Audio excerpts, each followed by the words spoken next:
estaba tan interesante, la vamos a retomar porque la polémica continúa respecto a este partido. Pero vamos a hablar de economía y vamos a hablar de algo que nos interesa a todos, porque todos somos consumidores. Y hoy me ha hecho recordar el profesor de San invitado para esta tarde, que es el Día del Consumidor. Y él me decía algo bien interesante, porque yo digo, ahora con redes sociales los consumidores estamos empoderados. No solamente está el libro de reclamaciones, sino el punto principal para lanzar nuestras quejas furibundas contra un servicio mal hecho, ¿no es cierto? Es las redes sociales y eso se viraliza. Si no, recordemos lo que pasó, por ejemplo, con esta cadena de pizzerías norteamericanas que se vio obligada a cerrar porque el community manager no tuvo la inteligencia emocional para atender adecuadamente algo que hubiera podido resolverse ahí. Pero Juan Francisco Rojas, profesor de SAN, dice, no, esto es una herramienta relativa porque hay que voltear los ojos hacia la forma en que quienes dan bienes y servicios se acercan a nosotros, apuntan al bobo, más que la cabeza, y ahí nos tienen enganchados. ¿Cómo estás, Juan Francisco? Buenas tardes, bienvenido. Buenas tardes, Pamela, un gusto estar contigo esta tarde. Efectivamente, tú has hecho un resumen magnífico de lo que yo te planteaba. En la academia uno tiene la oportunidad de pensar al revés, tiene libertad para pensar. Venimos recibiendo de todas las autoridades estatales peruanas instrucciones de que el consumidor tiene que reclamar, el consumidor tiene que enfrentarse. Si usted va en el bus y el bus sube a una velocidad inapropiada, usted reclame. Claro. Si no le dan un servicio, grite. Si algo está mal, proteste. Claro. ¿Es realmente eso bueno para la economía? ¿Lo es? Yo sostengo que no. Ya. Lo que estamos haciendo es aceptar un mercado donde los proveedores de bienes o servicios esperan el reclamo violento del consumidor para corregir cosas. Y eso no es bueno en ninguna parte del mundo. Lo que nosotros debiéramos decirle al consumidor es, sal al mercado y compra tranquilo. Compra con la seguridad y la confianza que aquel que te vende está vendiéndote un producto razonable, un producto bien hecho, un producto que no te va a enfermar, un producto que te va a servir para cubrir, para satisfacer la necesidad que tienes. En este esquema, yo sé que es un esquema diferente de pensar las cosas, sí. Imagina tú cuánto se ahorraría en costos de transacción. Lo peligroso del modelo anterior es que las autoridades nos están conduciendo a ser consumidores desconfiados. El pensamiento prácticamente es, consumidor, mucho cuidado, que el que está al frente te va a engañar. Te va a engañar. Y entonces tú eres un buen consumidor, tú eres un magnífico consumidor, si tú no te dejas engañar. Y entonces, por ejemplo, nos mandan a leer etiquetas, sí, claro, ¿no? Y tenemos que ser expertos en leer etiquetas. O lo que es peor, nos mandan a revisar extensos contratos de adhesión. Y las letras pequeñitas famosas, o esos mensajes radiales en que las condiciones legales las leen aceleradamente y no captas nada. Exactamente. ¿De qué sirve eso? ¿De qué sirve que una persona común y corriente como nosotros se dedique a leer un contrato con letras pequeñitas? Y que no entiendes, a menos que tengas un abogado al lado. Con terminología especializada. Yo te voy a decir una cosa mayor incluso. Puedes tener un abogado que si no es especialista en las triquiñuelas del servicio, no va a entender por dónde viene la mano, por dónde viene el juego. ¿Y qué nos dicen las autoridades? Léelo, entiéndelo, discútelo cuando ni siquiera lo puedes cambiar. Claro. ¿Eso tiene sentido? Eso no tiene ningún sentido. Esta deformación del mercado de la relación con los consumidores, ¿en qué momento se produjo? Bueno, el gran culpable de esta deformación es el propio Indecopi. Desde sus épocas iniciales, el Indecopi ha tratado de decirnos a todos nosotros que el consumidor tiene que ser racional. Y ha dicho más de una vez que el consumidor racional es precisamente ese, el que revisa todo, el que compara todo, el que es capaz de entender todo. La realidad muestra que no, muestra que los consumidores no somos racionales. No, siempre compramos emotivamente y todos los comerciales son lo que decíamos en la introducción, ¿no? Esa es la verdad. Apelan a sentimientos. Mira, el año pasado, el Premio Nobel de Economía, un economista de apellido Thaler, ha recibido el premio precisamente por sus estudios de lo que significa la emotividad en el consumo. Y ha puesto en evidencia que los seres humanos compramos aspiracionalmente.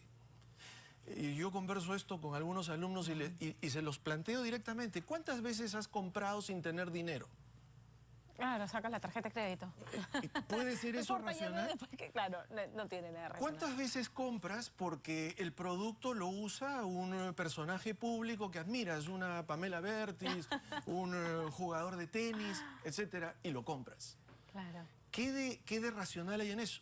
Y entonces hay alguno que dice, pero no, pues hay que educar al consumidor, hay que cambiarlo.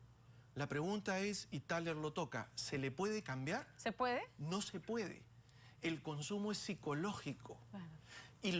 Y aquí viene el lado interesante de esta... Toda la gama, o sea, todo lo que consumimos es psicológico. Totalmente. Los seres humanos somos porque hay bienes un suntuarios que realmente no necesitas en tu día a día y que vas y los compras porque te provocaron, por las referencias que haces. Todos somos aspiracionales. Bueno. Puedo no tener dinero, pero aspiro a la felicidad. Aspiro a darme un gustito. Eso es natural. ¿Dónde está lo peligroso? Lo peligroso es que nosotros los consumidores nos desenvolvemos naturalmente y de forma espontánea. Somos emocionales espontáneamente. Pero quienes colocan los bienes o servicios del otro lado estudian estas cosas. Tienen esta información. Te pregunto, ¿cuántas veces has ido al supermercado y te has encontrado con un precio que dice 9.99?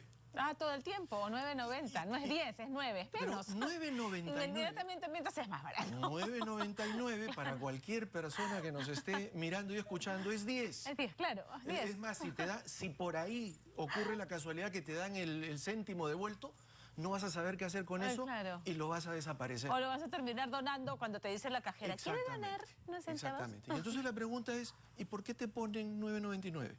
Ya, para hacerte creer que es más barato. ¿Es deporte?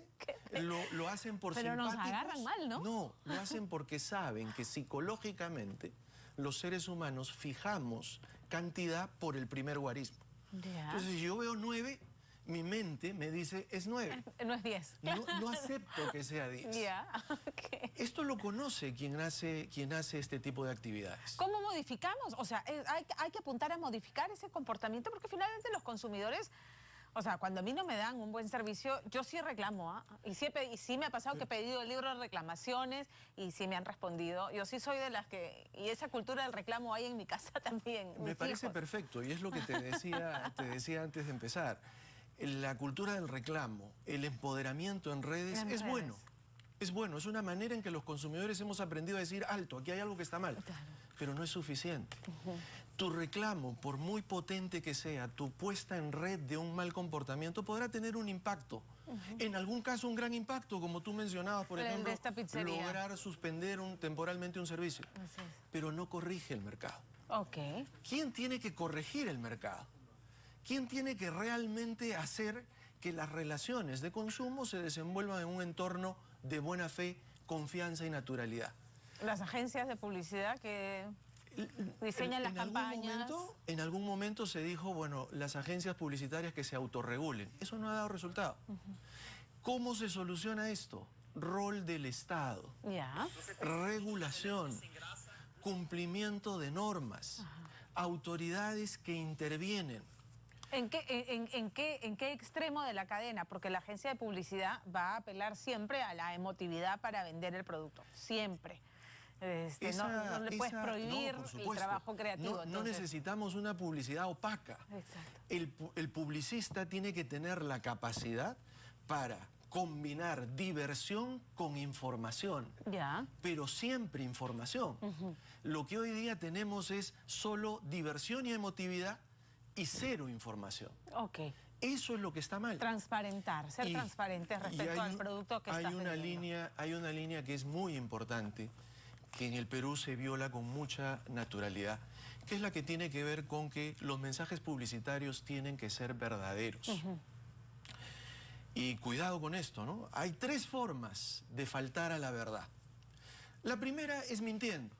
Si yo hoy día lanzo una publicidad donde te digo es domingo, todo el mundo sabe que estoy mintiendo. La segunda ya es más sofisticada. Omito información importante. Por ejemplo, te digo, el costo de este pasaje cuesta 80 soles. pero no te hago notar que hay que pagar Por equipaje. por equipaje, por tasa de aeropuerto, por si comes un sanguchito. De acuerdo. Y entonces no tienes una idea clara de cuánto cuesta el producto. Y te emocionas, compras por 80 y luego llegas y te das cuenta que tienes en el counter, que ha estado pasando. Y luego resulta que el costo es mayor. Es mayor. Pero la tercera forma es la más peligrosa. Se puede faltar al principio de veracidad diciendo la verdad. Uno dice, pero a ver, ¿cómo es esto? Claro. ¿Cómo es esto que diciendo la verdad falto al principio de veracidad? ¿Cómo lo dices? Claro. ¿Cómo presentas la información? Hay formas que están muy arraigadas en la publicidad peruana de presentar la información de manera engañosa. Que es el caso de todo el problema que hubo con la leche evaporada. Las etiquetas, el etiquetado de las el leches. etiquetado, por ejemplo. De acuerdo. O lo que tú mencionabas hace un rato, los anuncios donde te muestro la parte emocional, la parte maravillosa, y de repente en una pantalla de 2 segundos salen las restricciones pequeñas que tú no alcanzas a leer. Alcanzas a ver. ¿No? O las páginas web, donde las páginas web te muestran una maravilla, pero todo lo que es restricciones, advertencias, limitaciones de responsabilidad, uno tendría que buscarlas como si fuera... Entiendo. O los anuncios de la radio. Entonces, sí, ahí el Estado debería exigir al anunciante, como se le exigió a la compañía tabacaleras, por ejemplo, poner en un gráfico bien grande y bien potente en mensaje, produce cáncer, y la foto en letras grandes. Ahí sí es... Nada que discutir, lo tienes claro. Lo mismo pasa con las bebidas alcohólicas. Pero claro, no puede haber una legislación para cada producto. No, claro, debería ser genérica. O sea, habría que ser, tienes que transparentar tus restricciones, tus limitaciones. Hay un principio. El principio es como una gran cobertura general. No te dice el tema específico, pero te dice cuál es el deber del anunciante, decir la verdad. De acuerdo. Entonces, la pregunta que uno tendría que hacerse ahora, y vale la pena hacérsela en el día de la protección del consumidor, ¿cuántas intervenciones recuerdan los televidentes que Indecopi haya tenido corrigiendo temas publicitarios de este tipo? No, a mí no se me viene a la mente ahorita, no te podría decir. Es que hay una gran ausencia de este asunto. El de la leche podría ser el más... Sí, vayan ustedes y peleen, vayan ustedes y reclamen. La trasladan. Vayan ustedes. ¿Pero eso por qué? ¿Por timoratos? ¿Por miedo a que la industria se le venga encima? Para que no digan el gobierno es un gobierno interventor que quiere modificar las reglas, ¿no? Es un gobierno regulador, mejor le traslado la pelota al consumidor. Ah, es que ellos lo dijeron y nosotros los defendemos. Hay ideología, hay apatía, hay incumplimiento de funciones, hay mucha incapacidad. Y eso es realmente triste, tener que decirlo en el Día del Consumidor. Pero no dejemos de levantar nuestra voz, no dejemos de reclamar por servicios justos y por información transparente, además. Un gusto, qué interesante conversar contigo hoy día. Muchísimas gracias. Pamela, gracias. Un gusto. Nosotros terminamos así el bloque económico.